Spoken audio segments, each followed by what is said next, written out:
She stood in her luxury penthouse, offering him more money than he'd seen in years. But when he turned his back and walked toward the door, she realized a man in the worn t-shirt was about to teach her the most expensive lesson of her life. Daniel Martinez hadn't slept in 37 hours. His hands were shaking as he stared at the eviction notice taped to his apartment door. 72 hours. That's all he had left before his 6-year-old daughter, Emma, would be on the streets. He'd already sold everything, his car, his watch, his wedding ring from his late wife. The hospital bills from her cancer treatment had buried him alive, and now the ground was caving in. He was standing in that hallway, eyes burning with exhaustion, when his phone buzzed.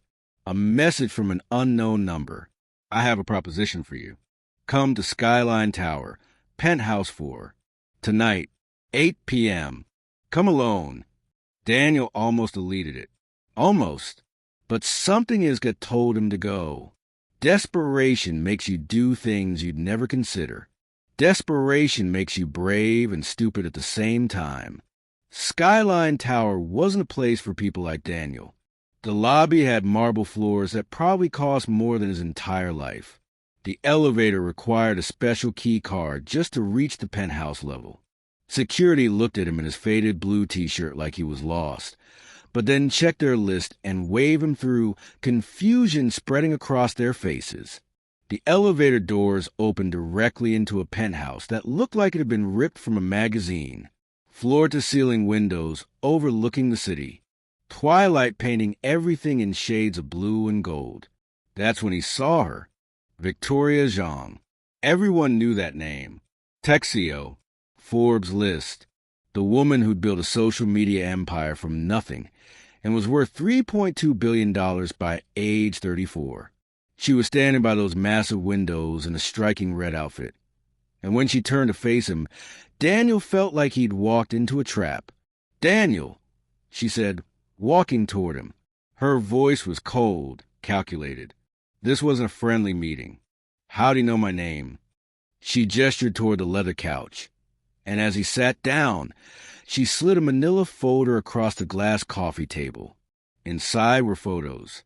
Of him. Of Emma. His work schedule at the warehouse.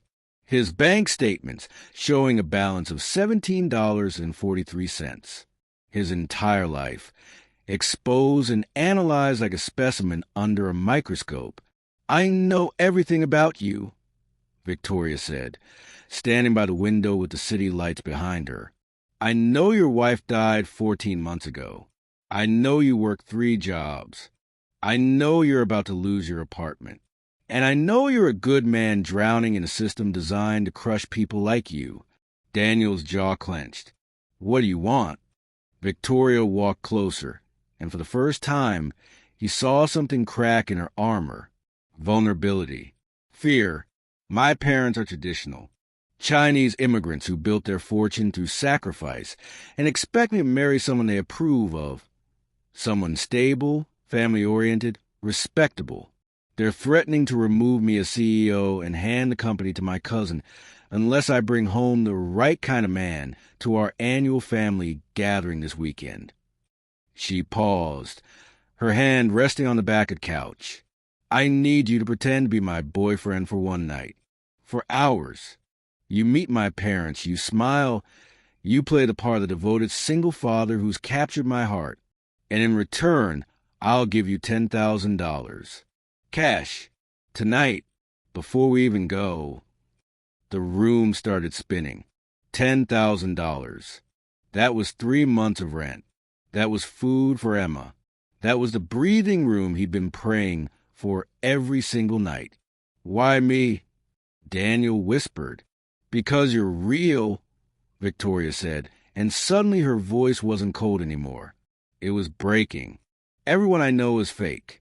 Every man who's ever approached me wanted my money, my connections, my status. But you don't even know who I am beyond a name. You're a father who'd do anything for his child. That authenticity is something I can't buy and can't fake.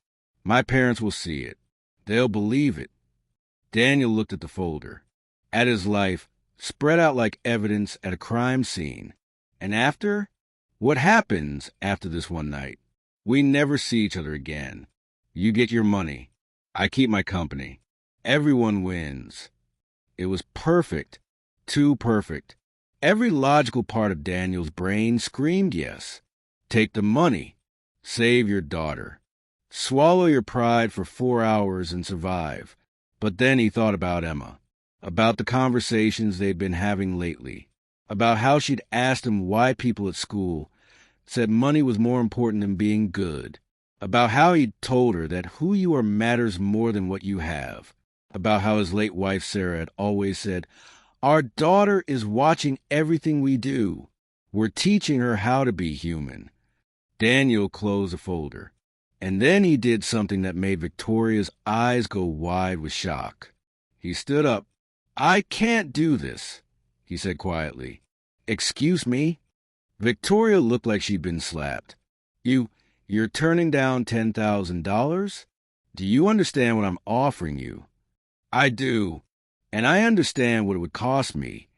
His voice was steady now, despite the earthquake in his chest. "My daughter lost her mother.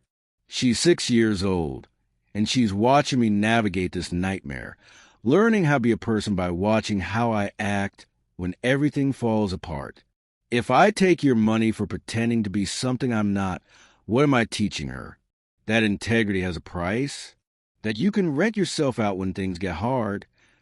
Daniel's eyes were wet now, but he didn't look away. "I've lost everything except my ability to look my daughter in the eye and tell her that we do the right thing, even when it costs us everything, even when it's stupid, even when it breaks us, because that's the only inheritance I have left to give her." The silence in that penthouse was deafening.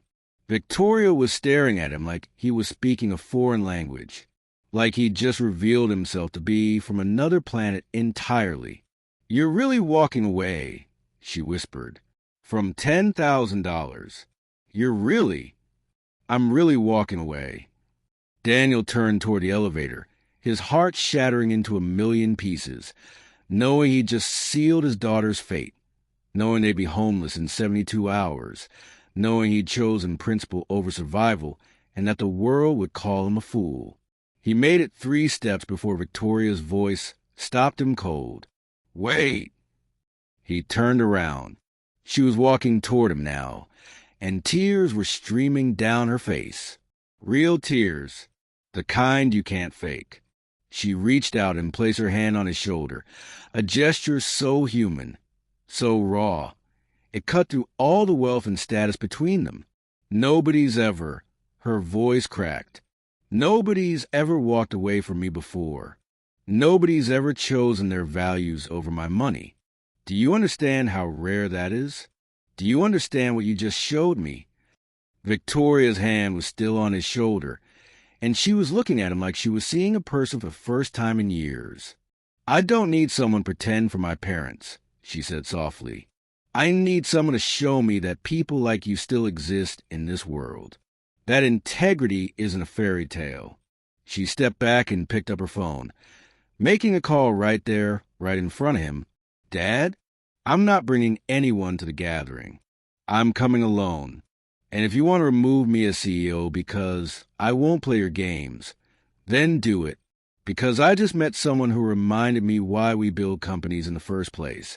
Not for wealth, but for the chance to matter. To be remembered for what we stood for, not what we stood on."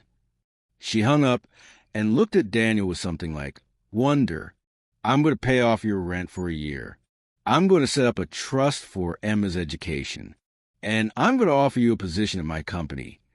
Not because you asked, but because I need people who remember what actually matters." Daniel couldn't speak, couldn't breathe. "But more than that," Victoria continued, her voice barely a whisper now, "I'm going to remember tonight for the rest of my life. The night someone chose their soul over my checkbook. The night someone taught me that the most expensive thing in the world is actually free." She extended her hand for a real handshake this time.